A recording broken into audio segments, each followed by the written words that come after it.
All right, now after that story, we are going to get into the conversation of the day where we are talking about the cost of data. And I'm joined by Mugo Kibati, who is the CEO, Telkom Kenya. Welcome, sir. Nice to see you. Good afternoon.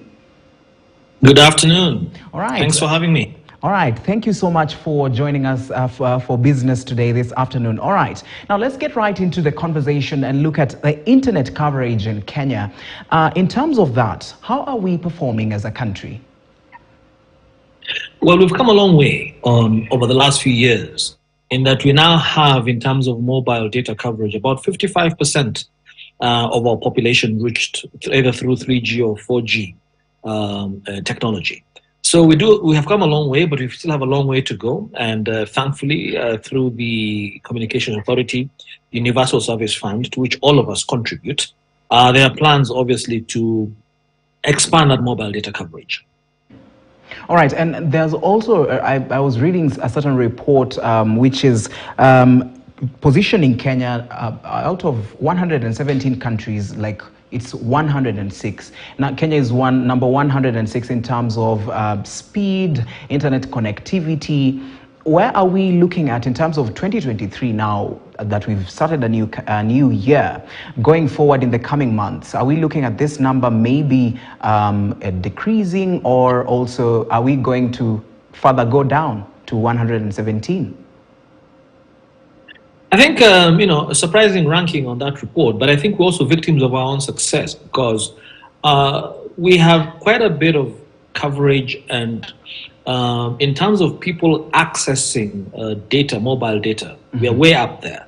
The challenge is the more people you have accessing data on constrained facilities, the less, the worse the user experience. And I think that is what is reflected in the ranking that you see there. So we have to do much better. We're doing well on access, even though we have to do a lot more. But we have to do much, much better in terms of the quality of that access. There's a lot of work to be done in terms of enhancing the mobile data infrastructure in the country from 3G to 4G, and we're still mostly a 3G, 4G country. Yes, 5G is coming up the pike, yes. But the use case, the utility for that is still some ways out.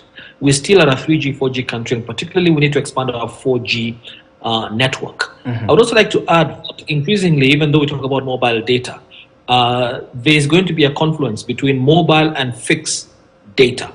Mobile and fixed broadband, because fiber connectivity is also very, very important. And I'm happy to see that the new administration's plans in terms of the digital economy pillar are very expansive in as far as expanding the digital fiber footprint by adding 100,000 fiber kilometers across the country, because it is a combination of the mobile base station technology and the fixed wireline fiber, very high-speed fiber broadband technology that will now ensure that everybody has good quality access eventually. All right, and now just on quality that you are speaking about, what is really affecting the quality that we cannot really maybe come up and say maybe the speed is at a very high rate? What is affecting the quality? Again, as I indicated earlier on, because this sort of shared it's shared bandwidth, so it's always best effort. And the more people you have sharing a particular cell or fiber route, base station cell, mobile base station cell, the lower the quality. So it means that we have to densify. We have to densify the infrastructure. It isn't now simply enough to make sure that we have got 4G everywhere in the country or fiber everywhere in the country, but you need to densify the capacity, so that the more people get access, the more people sign onto the same service, you've got more people sharing the same capacity. That's what causes deterioration. So densifying, adding base station, adding additional infrastructure is what we need to do, and is what is going to happen.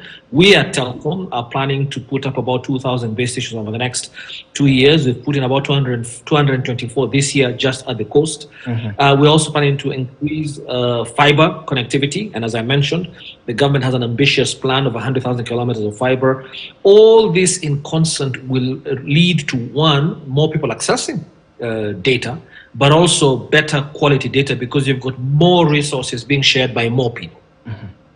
All right, and now let's move on and look at the price of getting data in Kenya. First of all, is it really expensive to get internet in Kenya? Well, look, it's never cheap enough. We always want prices to go down, but you have got the African average. The average price of a megabit of data is about 3.5 US cents. Mm-hmm. About 400 odd shillings. Whereas in Kenya is about 84 cents. Mm-hmm. It's significantly cheaper.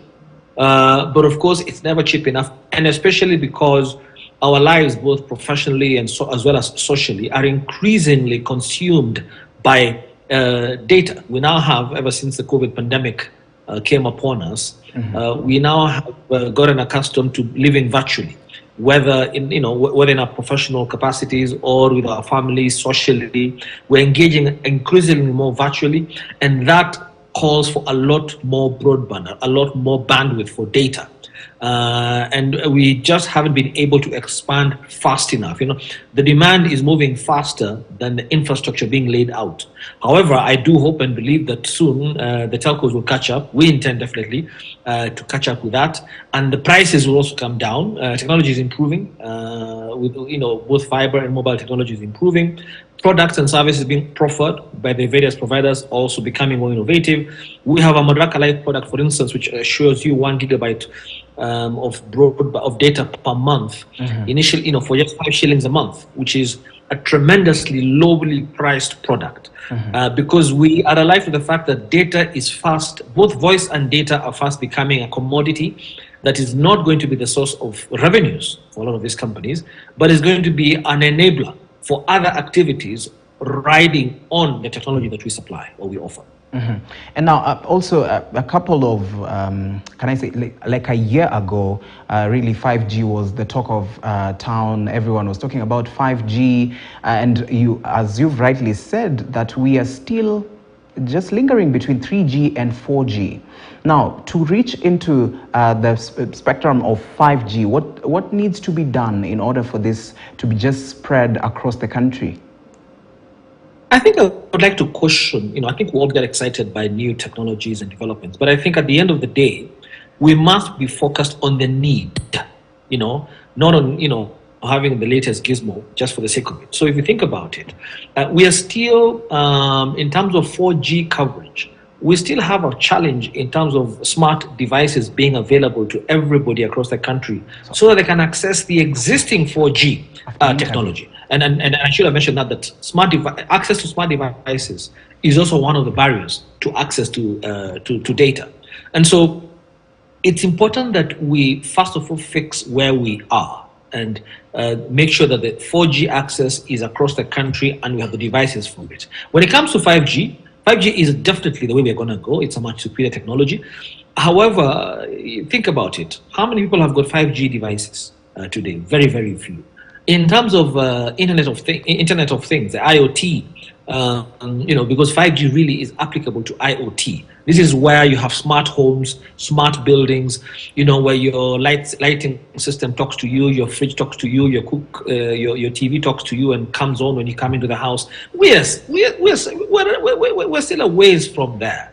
And I think while we should be working towards that, and we definitely in Telkom will soon be piloting a 5G technology, we are alive to the fact that there are some more basic access needs, broadband data access needs that our fellow Kenyans require, and that can be delivered via 4G. And we also need to work on ensuring that as many people have got affordable, smart, 4G accessible handsets. Mm-hmm. Then we can then go out into where the rest of the world, Europe especially, is beginning to go into, or China and the US, because they themselves are also just tentatively going to 5G, but they do have a lot more use cases because smart living, IoTs, is where we are all headed, but we still have some basics to address in terms of access to data.